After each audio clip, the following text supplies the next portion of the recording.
Olá, meus irmãos, estamos de volta. Esse é o nosso quarto bloco, agora dando ênfase à questão do altar caseiro. Então, é importante lembrar o que foi falado no primeiro, no segundo e no terceiro bloco, o mapeamento que nós fizemos de altar em relação ao altar de terreiro, a necessidade da mudança do solo e as particularidades, e isso vai ser passado e vai ser diferente de casa para casa, de guia para guia. Quando nós chegamos na questão do altar caseiro, e muitas pessoas buscam o curso de altar e altares por causa da estrutura do altar caseiro, é de suma importância alguns itens de responsabilidade, alguns itens de respeito à individualidade do próximo, porque não são todas as pessoas que moram sozinhas. E quando você vai montar um altar em casa, você precisa entender que do mesmo jeito que no terreiro ele atende à necessidade de um coletivo, esse pontinho de luz que você vai montar em casa, ele respeita e atende à necessidade do quê? Do indivíduo, ou a sua necessidade. No entanto, mora você, mora seu marido, ou mora você, mora sua esposa, filhos, e num determinado momento pode acontecer de que nem todos vão comungar daquela fé, ou daquele sistema de crença que você está inserido. E aí você pode ter alguns problemas. Antes de estar mostrando, monitorando um pouquinho a estrutura do altar caseiro, vale lembrar também que a localização dentro de casa é extremamente importante. Eu conheço pessoas que por uma necessidade de espaço ou que moram em apartamentos, acabam firmando velas dentro do quarto, tem gente que monta o altar dentro do quarto, e aí vamos criar uma linha de pensamento, não é uma crítica. Quando eu comecei esse curso eu coloquei que nós não iríamos usar a questão de certo e errado e trabalharíamos a diversidade, a diferença. Mas vamos criar uma linha de pensamento assim. Quando você firma uma vela de 7 dias, não importa se é para o anjo da guarda, se é para um guia, para um protetor dentro do seu quarto, a queima da parafina junto à estrutura da vela, a queima do pavio, vai começar a liberar fumaça dentro do seu quarto. A gente vê isso em dia de gira, quando o ambiente está com pouca iluminação, que você vê aquela queima, aquela fumaça preta subindo. Agora vamos imaginar que você passe de 8 a 10 horas dentro do seu quarto, em repouso, em descanso, semi-ventilado, inalando aquela fumaça. Se você firmar uma vela a cada 7 dias, durante um ano você vai ter inalado durante 8 horas seguidas aquela quantidade de fumaça. A longo prazo, para o organismo, não é bom, não é bacana. Então, se puder, faça suas firmezas em outro local, mude o local onde você está firmando as suas velas. Uma outra particularidade: a sua cama é o local onde você deita, onde você descansa e é onde você tem relação sexual.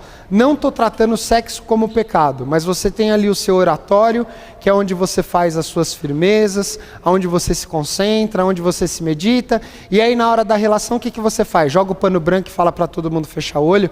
É importante a gente ter uma consciência em relação ao ambiente que estamos escolhendo para ter determinadas coisas no ambiente. Precisa, acima de tudo, ser ecológico nessas escolhas, precisa ter consciência nessas escolhas e ter um entendimento. Vai montar o altar no corredor de casa, onde todo mundo passa. Aí daqui a pouco um tropeça, um chuta, um bate, quebra alguma coisa, já vem aquela chateação de não ter uma fé ali respeitada, mas muitas vezes para ter o respeito da própria fé, há necessidade de ter o respeito do espaço do outro. Então, vai montar um altar em casa? Primeira coisa, escolha um local que não vá agredir outra pessoa ou não vá agredir a sua qualidade de sono, a sua qualidade de vida, de relação, e ali você vai ter as suas coisas. Algumas pessoas, por hábito da famosa caridade, e eu coloco nesse tom porque para algumas pessoas caridade virou clichê, tem o hábito de pegar o papelzinho do conhecido lá que está precisando, vai lá debaixo da velinha em casa e firma a velinha. Fala, pronto, ajudei uma alma caridosa, porque toda aquela carga daquela pessoa que estava no campo dela, agora está dentro da minha casa, está dividido comigo e eu estou muito feliz por isso. Quando nós temos um altar no terreno, nós temos um chão preparado para isso, um solo preparado para isso e um ambiente captador preparado para isso. E eu não estou criando uma linha de implicância em relação a você que é freelancer, que trabalha em casa, que atende em casa. Quando um guia se manifesta no ambiente, ele dá conta. Mas nós estamos falando de uma estrutura caseira, onde você vai fazer o seu oratório, onde você vai fazer as suas firmezas, onde você vai se recolher, ali vai fazer a sua meditação. Então tem que ser saudável, já que não é para o coletivo, já que não é para um número grande de pessoas, é para a sua individualidade. Essa individualidade tem que estar respeitando o ambiente. Então aqui eu montei um modelo para vocês bem simples, com as imagens do altar do Instituto, mas simbolicamente para a gente representar o Oxóssi como a força de caboclo, aqui o preto velho, a Oxum representando as mães. No seu altar você pode ter uma imagem de Oxalá em casa, você pode ter uma imagem de linha de trabalho, boiadeiro, caboclo, etc, etc. Eu vou estar colocando no conteúdo a questão do cruzamento e da imantação de imagens. Vocês vão receber isso por escrito, como cruzar uma imagem, como consagrar uma imagem, como imantar uma imagem. Mas ao colocar isso em casa, vou colocar também os elementos, a vela firmada, a maraca do caboclo, as guias, um copinho com bebida, um vaso com flor. Então tudo isso é um micro-universo que começa a alimentar você individualmente dentro da sua casa. Não é para o coletivo. Então se eu pego uma pessoa de fora, vou lá e deposito o nome embaixo da imagem do caboclo, é claro que a espiritualidade ela é dinâmica, ela é versátil, essa pessoa vai receber ajuda, mas em contrapartida o seu campo também vai absorver isso dentro da sua casa.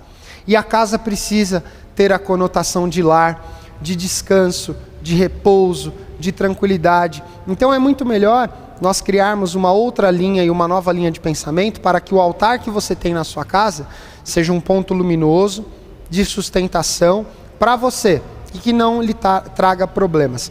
Uma outra fórmula bacana que a gente pode estar elaborando, por exemplo, eu poderia ter mais uma imagem aqui, 4 imagens. E um manejo de altar caseiro, eu pegaria uma foto minha, colocaria bem no centro, e colocaria cada imagem que está aqui de frente para essa foto, com as suas respectivas firmezas. As velas, as bebidas, os elementos, com a 4ª imagem de frente, formando um quadrante. E a partir desse modelo, eu posso criar um sistema de proteção simétrico. Porque se eu coloco a minha foto e estou de frente com a imagem de Oxalá, as minhas costas está a imagem do caboclo, a minha direita do boiadeiro, a esquerda do baiano, essas energias vão criar um modelo de proteção no meu entorno. Então o altar em casa não precisa consagrar o solo, não precisa fazer a mudança do solo. Mas Jorge, eu tenho um dormitório, é grande, eu quero fazer... Você vai fazer desse dormitório um terreiro? Caso contrário, não faça mudança de solo. Você atende pessoas na sua casa, então essas situações devem ser o quê? Pesadas. Tem médium que quando está começando na religião, no processo mediúnico espiritual, começa com gás assim tremendo. Aí ele entra na loja de artigo de Umbanda acompanhado do espírito do eu quero essa imagem, eu quero essa guia, eu quero isso, eu quero aquilo, e muitas vezes serão coisas que não serão usadas, e muitas vezes aquilo não tem necessidade para aquele momento, mas é uma fase. Então ao montar um altar em casa, eu posso seguir modelos. A gente vai estar dando uma olhada na apostila, no passo a passo. Eu posso ter um modelo de altar só para caboclo, posso ter um modelo de altar só para cigano, só para baiano, posso ter os orixás da minha coroa ali consagrados e colocados. Tudo isso para trazer firmeza. Algumas pessoas, o médium frequenta o terreiro, trabalha no terreiro, incorpora no terreiro, mas quer ter alguma coisa em casa, né? Quer ter uma referência, quer ter um pontinho lá para ele. Muitas vezes ele não quer colocar tudo que ele tem no terreiro, porque o terreiro também sofre influências de cargas, etc, etc, etc. Pode ter, pode, mas precisa ser de uma maneira saudável. E aí a montagem, um pano que eu vou escolher, um pano vai implicar numa nova vibração, e o padrão de cor também vai implicar, a disposição das imagens, os elementos, sempre tudo muito limpo, água trocada, bebida trocada. Alguns conceitos antigos colocam assim, porque se você deixa estragar, apodrecer, significa que você está com muita carga. Qualquer bebida fermentada que possa ser deixada num ambiente com alta luminosidade, você vai ter o processo ali de fermentação e aquilo vai estragar. Então eu preciso entender, tem que ter um status de limpeza, de pureza, de clareza, porque isso está refletindo individualmente para a minha pessoa, individualmente, dentro do meu eu. Então, um altar caseiro vem responder essas expectativas. Alguns mais adiantados podem pensar, pô, mas e no meu caso, sou eu e a minha esposa, ela também gosta, o que a gente faz? Um altar só? Pode ser. Só não pode ter discussão de casal e a discussão chegar no santo, né? Que aí briga com a esposa, vai lá e vira a imagem dela de ponta cabeça. Briga com o marido, coloca o caboclo de costas e assim por diante. Então precisa ter, se é para ter comunhão do elemento, precisa ser ecológico também.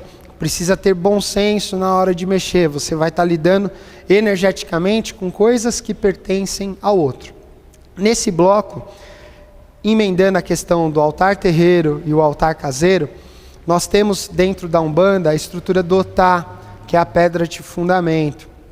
Eu vou estar relatando na apostila como recolher um Otá, como tratar um Otá. E muitas vezes é de extrema inteligência do médium tratar do seu próprio Otá em casa. Porque muitas vezes ao deixar o Otá no terreiro, você pode ter problemas no terreiro, desde ordem energética a ordem pessoal. Eu entendo desde pequeno que pessoas brigam. Aí se o terreiro tem aquela cultura de que tudo é firmado no terreiro, a quartinha é firmada no terreiro, o Exu é firmado no terreiro, o Otá é firmado no terreiro, o que vai acontecer na hora que você brigar com o terreiro? Vai ficar aquela relação de dúvida entre ter, entre tirar, entre mudar. Então, na apostila a gente vai ter um passo a passo, recolher o Otá, cuidar do Otá em casa, deixar o Otá aceso ou manter o Otá no terreiro. Isso para o Otá pessoal. E vou colocar um pouquinho também a questão do Otá da casa, pedra de fundamento para casa. Então agora finalizando esse bloco, a gente vai caminhar para a estrutura da tronqueira, que é uma estrutura que eu entendo como um receptáculo para receber o assentamento de Exu. Só que é uma estrutura que vem fazer o quê? Vai compartilhar e vai somar com a estrutura do altar.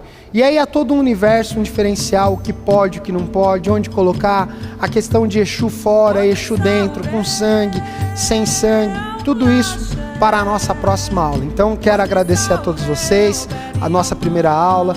Não esqueçam de estar postando e respeitando o tempo de dúvidas no fórum, o acompanhamento das atividades até o final do curso. E aí eu espero vocês para a segunda aula, onde a gente começa a falar de tronqueira. Um axé e muito obrigado a todos vocês.